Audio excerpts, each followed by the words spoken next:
It's a great privilege and pleasure to have with us today the activist and rapper Lowkey. Lowkey has worked with Immortal Technique, Wretch 32, Akala, Dead Prez and The Outlaws. He is part of the supergroup Mongrel alongside members of the Arctic Monkeys, Baby Shambles and Reverend and the Makers.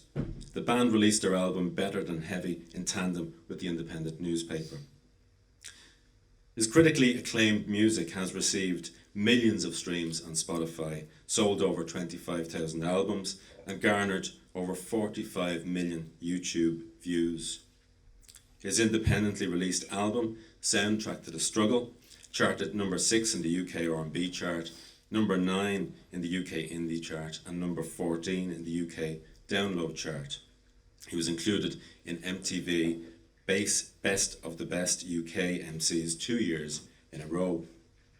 His community work around the Grenfell fire led to his recent appointment as Director of Performing Arts for the Kids on the Green charity, assisting rehabilitation of children in the area. Lowkey was commissioned by Theatre Royal Bath to write a hip-hop version of Shakespeare's Macbeth, which was performed there and was also performed as part of the Edinburgh Festival. Today, he's talking to us about race and class in contemporary politics. Will you please give a warm welcome to Lowkey?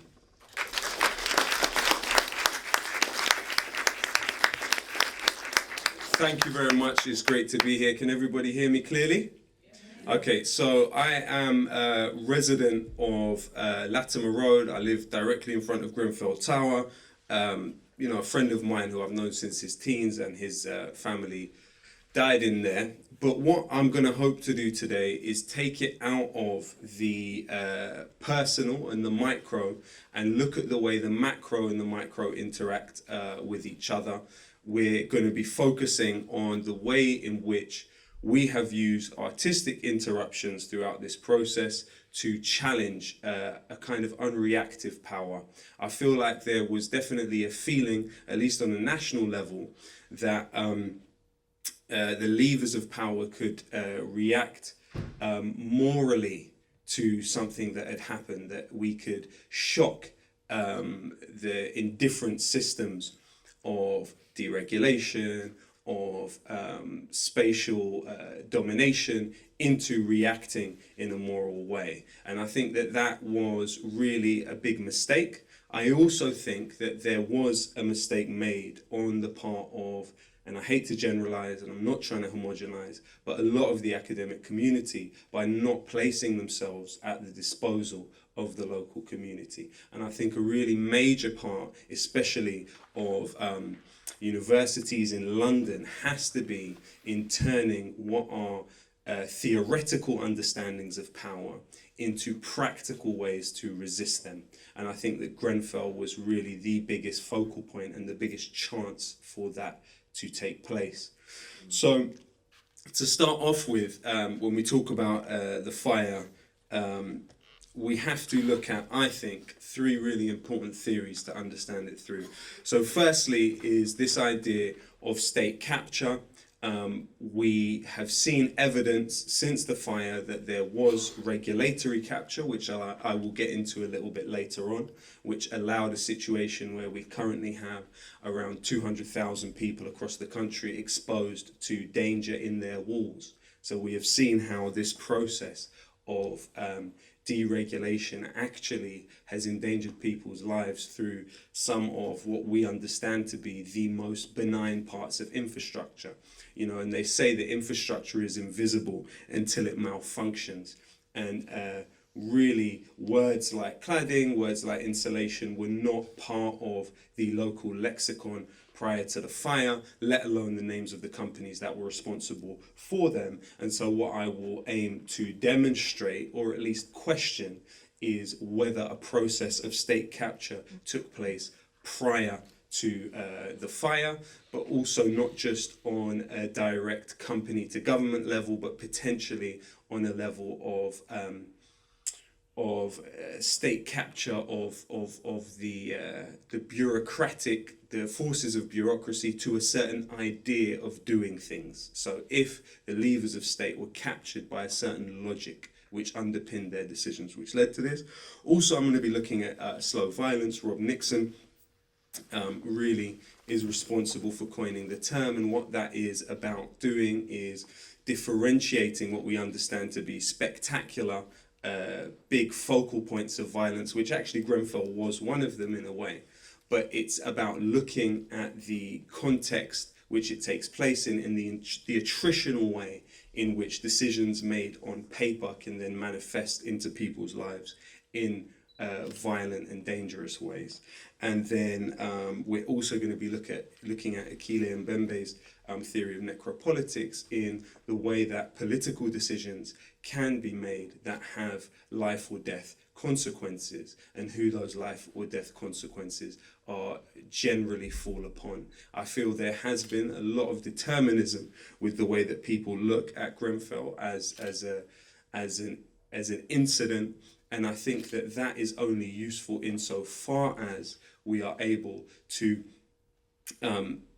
really get into the detail. If looking at Grenfell as the product of a deterministic process obscures the details of the incident and obscures responsibility and turns it into a generalizable term, then I think that that is not actually useful on an intellectual level, and certainly not on a practical level.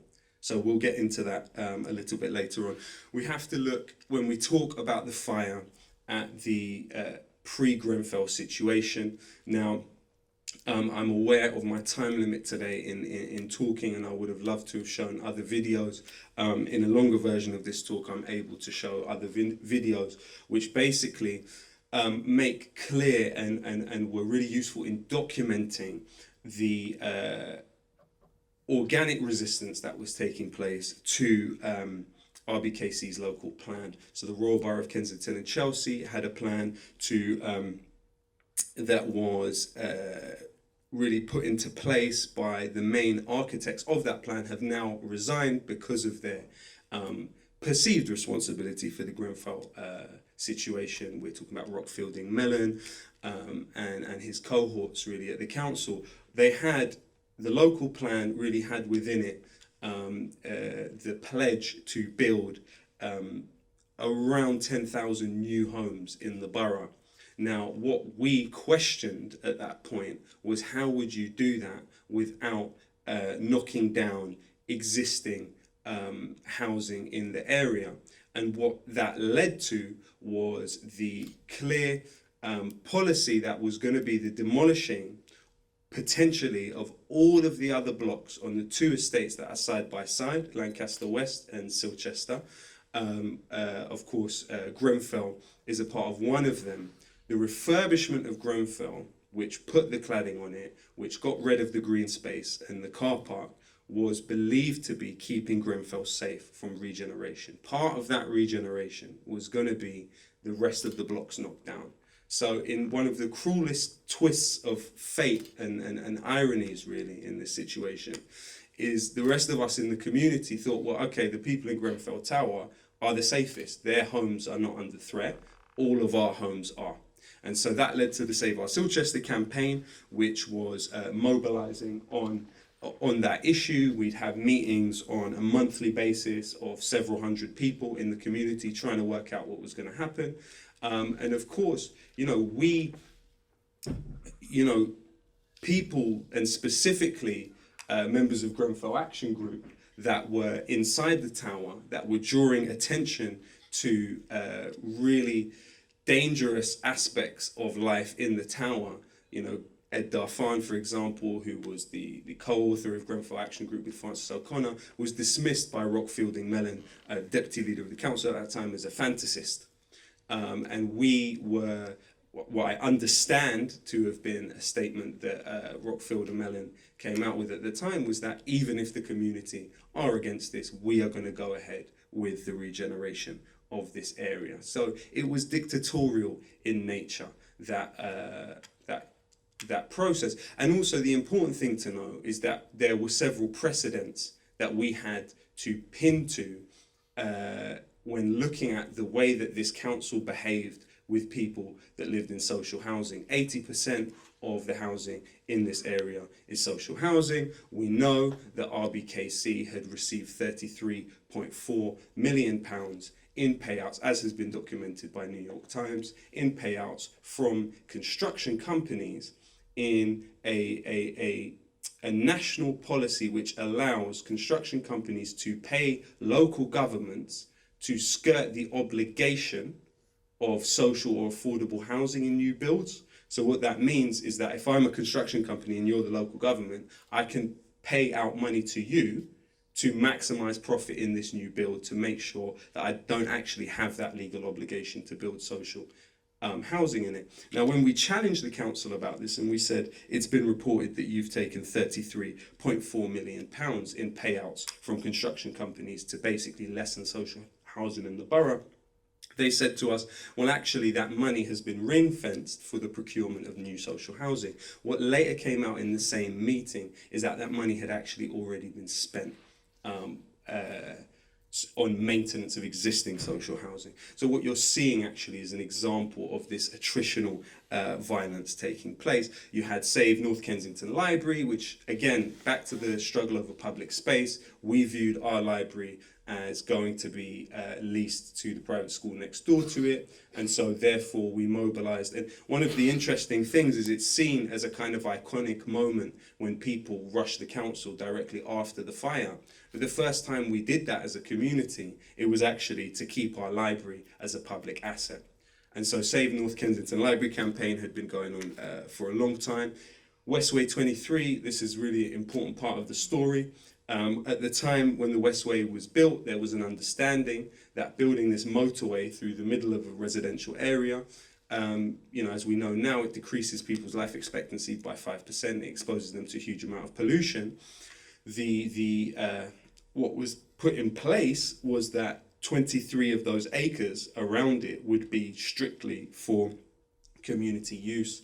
However, what we've seen is an organisation called the Westway Trust really, in an attritional way, focus on privatizing that out. Most recently, we saw a cafe put in the place of where was previously a really important point of community use. So Grenfell took place in this context, and it's important that we see that. Often people will focus on just Grenfell Action Group, which is really essential and important, but they were an important component of the Save Our Silchester campaign. So we will look at them and potentially the incomplete victories that have followed the fire. The three critical organizations to the process of the refurbishment that need to be more focused on actually, are of course the Royal Borough of Kensington and Chelsea. We know that spending on planning had actually fell by 81% prior to the refurbishment. And on housing specifically, it had fallen by 76%. They'd had an overall spending reduction of 36%. Housing had dropped by 76%. But of course, this was a council with around £300 million in sitting in its bank account, really. Now, originally, when the press release went out from RBKC about the refurbishment, the company that was listed as the main contractor was Leadbitter, and it had at that time quoted RBKC 11.3 million. Now that was around 1.6 million over the council's budget. So RBKC rejected that offer and took Ryden took up that offer of £8.7 million for the refurbishment. Now there were 5 layers of outsourcing on that building, and what the process of outsourcing is actually about it's about obscuring responsibility when things go wrong. And so what it allows is that responsibility to kind of dissolve between these actors, which are quite difficult to pin down. So originally the plan had been for a zinc fire resistant cladding to be used on Grenfell Tower. But at the last minute, Rockfielding Mellon, the deputy leader, through a French consultant company called Artelia, was able to procure cheaper cladding, which was the PE Renabond Arconic cladding, which had within it 6 millimeters of polyethylene. Now that saved the council £293,000. Now, when you look at this email that was leaked, it was called an urgent nudge email, right at the last minute. Now, I'm not a lawyer, but as far as I understand EU procurement rules, you have to put that up to be bid upon by other companies. But it was given directly, straight away, to Arconic for that cladding, which has played such an important part of this story. Now, as far as the community was understood, the zinc fire-resistant cladding was due to be used. They were not aware that it had been replaced. As far as I have been able to discern, they were not aware that it had been replaced by this Arconic cladding. Now, Arconic, the organisation themselves, it's worth taking into account that in their own brochure in 2016, they had designated for PE Renabond, the cladding that was used on Grenfell, that it was not suitable for buildings over 10 meters in height. So by their own admission in their own brochure, they were saying this cladding was not safe for buildings over 10 meters tall. And of course, we know Grenfell was over 60 meters tall. So it actually said clearly in the brochure, when conceiving a building, it is crucial to choose the adapted products in order to avoid the fire to spread to the whole building. Especially when it comes to facades and roofs, the fire can spread extremely rapidly. Now, isn't that something? The company themselves coming out prior to the fire and saying that this was really, really dangerous. Now, how is it also that we have seen 6 emails that were leaked where Arconic's sales manager raised questions about why the company was supplying combustible cladding to the distributor for use at Grenfell Tower? Now, the emails, which were seen by Reuters, were between Deborah French, Arconic's UK sales manager, and executives at the contractors involved in the bidding process for Grenfell Tower. So clearly, harbingers of the doom which was about to descend upon our community were there, and people knew about it. Now, the last organisation that I think is really important for people to be aware of is Celotex. Now, they are a subsidiary of the French company Saint-Gobain, and they made the installation RS5000. Now, according to Detective Superintendent Fiona McCormack, who is working on the case, she said the installation was actually more flammable than the cladding. And according to Grenfell Action Group, it contained foam, which is actually banned in furniture, because during Thatcher's time, of all people, there was one Christmas tens of fires that took place at the same time, and the Fire Brigades Union mobilized to try and force the government to regulate the furniture industry and ban that very foam. So what we have is a situation where ostensibly that foam cannot be in the chair that you're sitting on, but it can be in the wall that's next to you. And Arconic, when we look at this issue of state capture and at least regulatory capture, there's several very, very revealing points. Now, following the Kyoto agreements, Britain had been obliged to lower carbon emissions. And part of the lowering of the carbon emissions, as was lobbied for by the insulation industry, was the government subsidizing installing insulation in residential homes.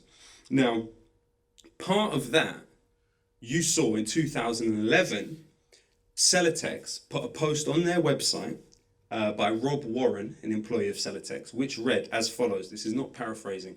Celotex has entered government. We are now shaping building regulations to maximize benefit to our industry.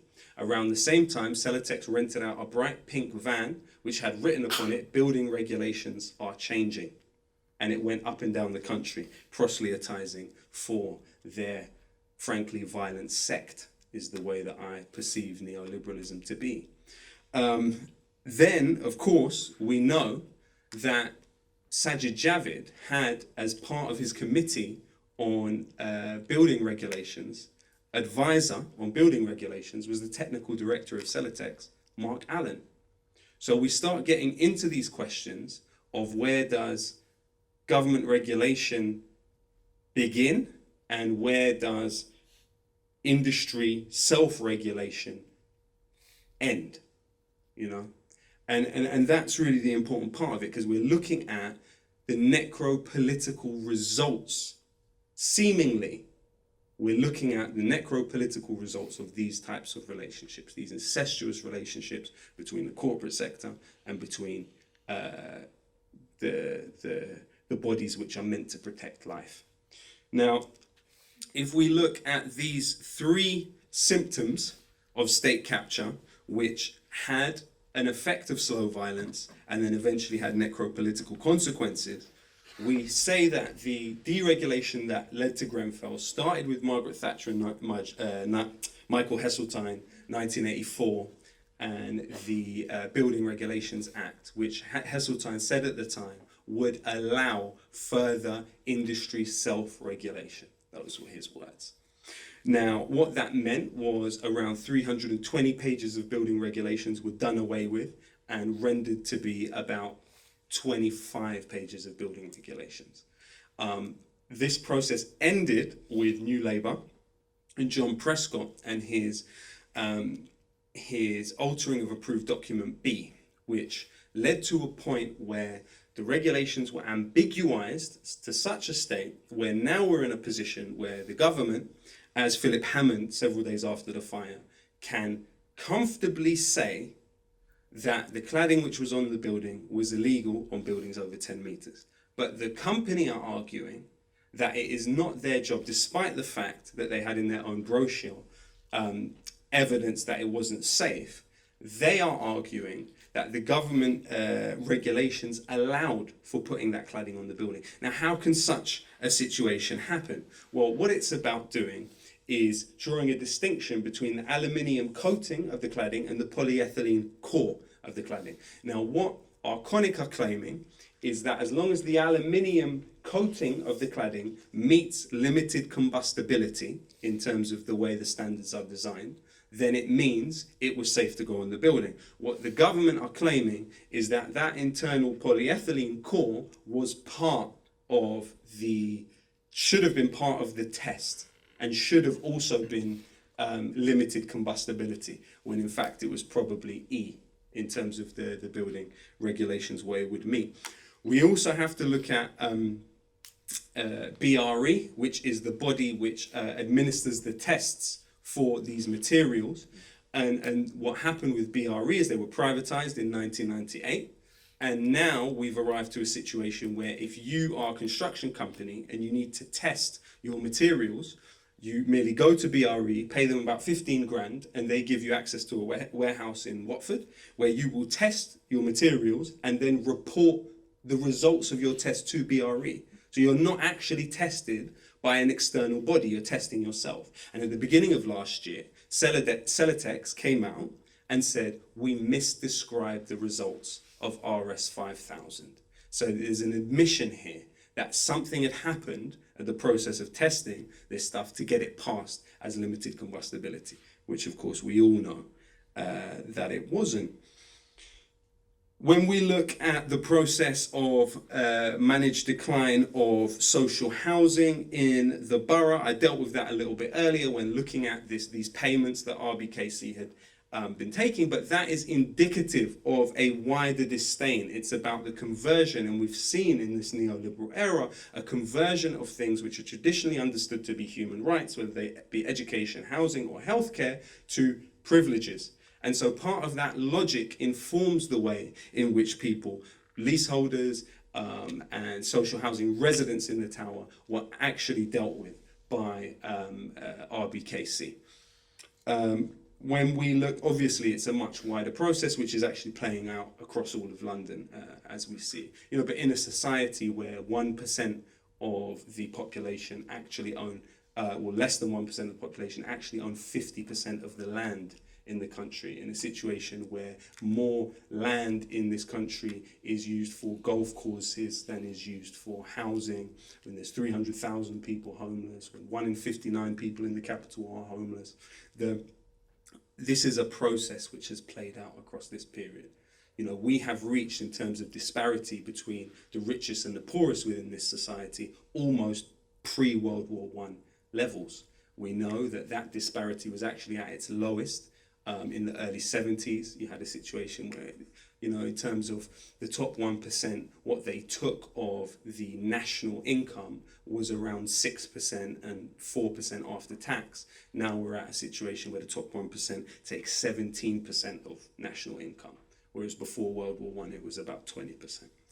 So another really important part of the fire at Grenfell, and also let's not forget that if we're talking about difference in terms of life expectancy, the people in the north of Kensington have a difference of life expectancy of 20 years with the people that live in the south of Kensington. And I'm happy to give sources to anyone that's interested in these figures. In terms of austerity, how did that affect the ability of the fire brigade to react to what was happening? We know that there was, according to Lucy Masoud, the spokesman for the FBU at the time, £100 million had been cut from the fire services, 1,000 jobs had been cut, 10 fire stations had been closed, 29 fire engines lost, and they actually went into the building with walkie-talkies that were not working. It's also important to remember that they were only able to access the building from one side of it, whereas previously they would have been able to access it from at least 3 sides. So because the refurbishment included the building of Kensington Aldridge Academy underneath it, it meant that they were cut off from access to the building from 3 sides. And that was actually something that Grenfell Action Group had warned the council about. They had said, if you build this school and you demolish our green space and you get rid of our car park, in the event of a fire, the fire engine will only be able to access the building from one very awkward angle. It's worth remembering. Of course, at the same time as saying this and being clear about what the institution of the fire service have gone through really across the last 10 years, they have also been in a situation where they were applying a stay put policy, which traditionally in a building which had not been clad in these poisonous materials, which emitted cyanide when burnt, it would make sense. We'd seen a fire a few weeks before in Trellick Tower, which literally had just compartmentalized to one apartment and everybody had survived and everyone had been okay. But in the case of Grenfell, they stuck to a stay put policy at about, so the time when it was clear that that stay put policy was not actually working was about 1:23 a.m. That was about half an hour after the fire started. However, they did not change that policy into 2:37 a.m. at a time when 107 people were still in the building and only 36 of them survived. So the lesson is clear. There were people also calling and repeatedly being told to stay in the building. There were families who attempted to leave and actually came down the tower and then were told to go back up. So there were some serious failings on the part of the fire brigade. That's really undeniable. If we look at the aftermath, which I kind of attempt to reference in the song, like a phoenix we will rise, Ladbroke Grove, and actually that specific part of Ladbroke Grove has a real history of turning tragedy into triumph. Notting Hill Carnival, for one, though it has been largely in the public imagination stripped of the political context which created it, is actually a victory march for people who had to fight for a degree of conviviality in an area. Of course, we know that in much of London, people were greeted with signs telling them that no blacks, no Irish, no dogs were allowed to rent this property. One of the places where people were able, after coming through Windrush, bearing in mind that the people that came through Windrush were actually British citizens, they weren't immigrants to the country. It's a really important point to make. The British Nationality Act of 1947 had meant that anyone within the British Empire was a British citizen. It wasn't until 1980, no. I think the 60s when the Commonwealth Act changed it, early 60s if I remember correctly. But the point is that these were people, it depends on your understanding of whether Britain had an empire or Britain was an empire. If you understand it that Britain was an empire, then it meant that, also by law at the time, it meant that people were just practicing their birthright. Anyway, Ladbroke Grove had been one of the places where people could rent property, but they were really charged exploitative and exorbitant prices. One of the most memorable figures in that regard is Peter Rachman, gave birth to what they understand among landlords as Rachmanism. Now, he put people in positions where not only were they many people living in the same property and high rents, but also there was people like Oswald Mosley who came to the community and tried to rile up local feeling against people. And so what that culminated in was 1958, a road which is directly overlooked by Grenfell Tower, Bramley Road, was the scene of fire bombings of people's homes and 4 days of riots, racist riots. And then in 1958, Kelso Cole Crane was attacked and killed and stabbed in the heart in Ladbroke Grove. And obviously following on from that, you had Claudia Jones coming to the area and others setting up the Notting Hill Carnival, as I say, as a victory march through London, and a conviviality that was really fought for. And so it's important to understand that this is a community that has that history on the walls around it. Now, in terms of the national situation, I believe that Grenfell was an indicator of a national scandal. And so when we think about cinemas, hospitals, hotels, schools, even according to some army barracks, and 200,000 people in homes now potentially exposed to this stuff, this is a really, really, really big deal that I think the mainstream media have successfully been able to atomize and turn into somehow something specific to Muslims living in social housing in North Kensington. So it starts to play into all of these narratives around deserving, undeserving. Theresa May really committed. It was quite nasty what she did in the direct aftermath of the fire, because she said, oh, well, people that are here, quote unquote, illegally will have an amnesty if they come forward. No one's come forward for this amnesty. It didn't exist. It wasn't the case. But what that was signaling to the rest of the population, these people are not like you. They don't have the commonality of living in a home where the wall could potentially be a threat to their life. And so what the function that served was to, in a way, turn people against the community, and I know several of my friends who have lost family members and have spoken in the media about this. I mean, we have a whole other campaign that will be related to the ramifications that those that have spoken out publicly and named the companies involved have faced. But they've also faced a huge amount of hate mail. They've had people approach them on the street saying they're glad people in that tower died. I mean, it's quite horrific the way that some of the bereaved have been treated, actually, not just by bureaucratic violence of the state, but also by some members of the public, but even personally by the Prime Minister. But that's another story for another day for other people to tell. In terms of the limited and incomplete victories that we've had, they have pledged supposedly to remove these materials which are endangering people. We know that Grenfell also wasn't the only place that had fire doors which weren't working. What are they going to do about fire doors? Are they retroactively going to fit sprinklers? We know it would have cost about 130 grand to do that in Grenfell. The fund that they've put aside supposedly for removing this cladding from other buildings has come out of the budget for affordable housing. Also, what then happens to leaseholders? So you have a situation where people who own their properties in Capitol Quay in Greenwich have been told they have to pay £40,000 to remove it from their properties. People in Croydon have been told they have to pay £30,000. That's for one person to remove from their property. What's happening to these people? Around 70% of the people exposed to that in terms of leaseholders have reported serious mental health problems since this has happened.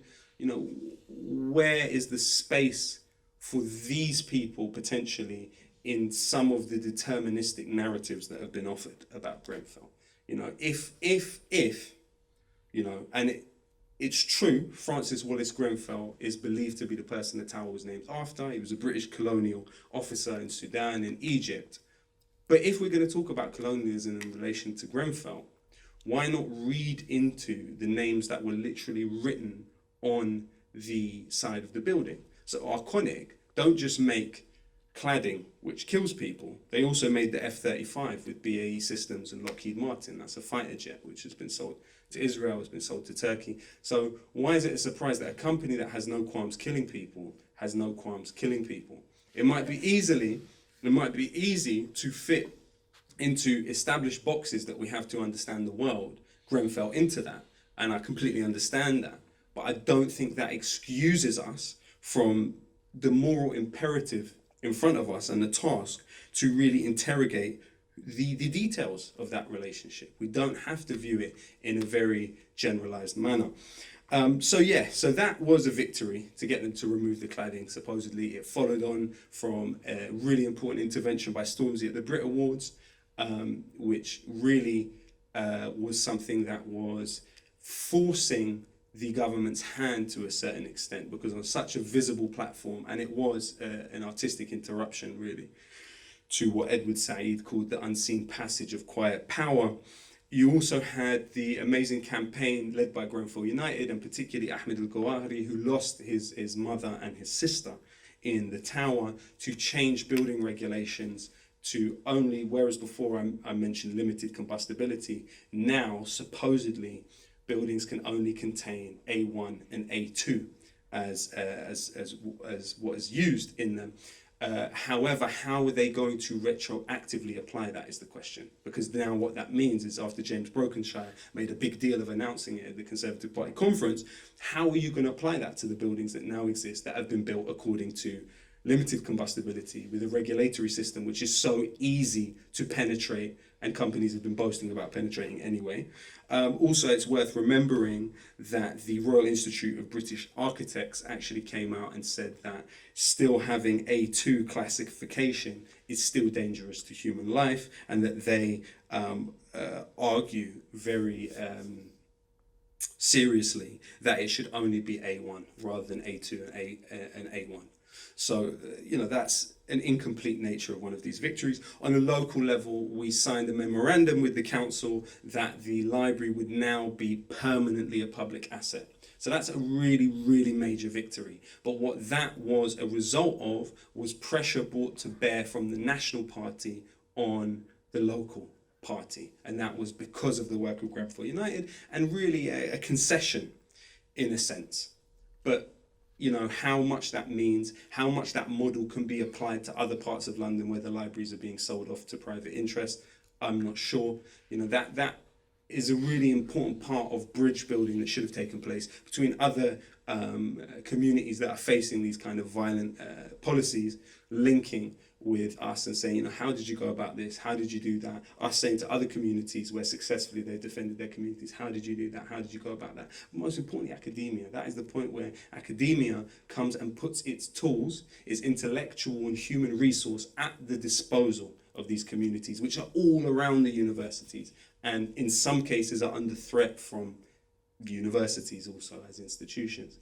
So I think that is, potentially a great function. And there has been some people that have done that. In terms of Westway 23, that's an organisation that was formed to claim those acres that were promised to the community, and in the aftermath of the fire, in a continuation of the counterculture, space claiming counterculture that Ladbroke Grove is known for, they were able to claim space and hold on to it. Technically prime real estate according to the local council and the Westway Trust, but that's claimed, and that's still there as a cultural hub, as a place where people can come for help in many different ways. The last point is very, very micro, so I don't think we necessarily need to go into it, but Notting Hill Housing, which became Notting Hill Genesis following the fire. As far as I remember, if my memory serves me correctly, 8 of the people that died in the tower were actually residents of Notting Hill Housing, so these are flats that are owned by the Housing Association. So technically they are under investigation for things like corporate manslaughter. They're part of the inquiry, they're part of this process, but yet residents in their buildings in the local area were informed by Notting Hill Housing that we are going to be injecting insulation into your walls, no cost to you, of course. It's subsidized by the government, so don't worry about it. So what we did was organize and say, excuse me, if you're implicated in what's happened in Grenfell, and part of the reason for the fire was the insulation, we are certainly not just going to agree to you just injecting insulation into our walls. We have no guarantees that that will actually be safe for human habitation. So I think that's it for me.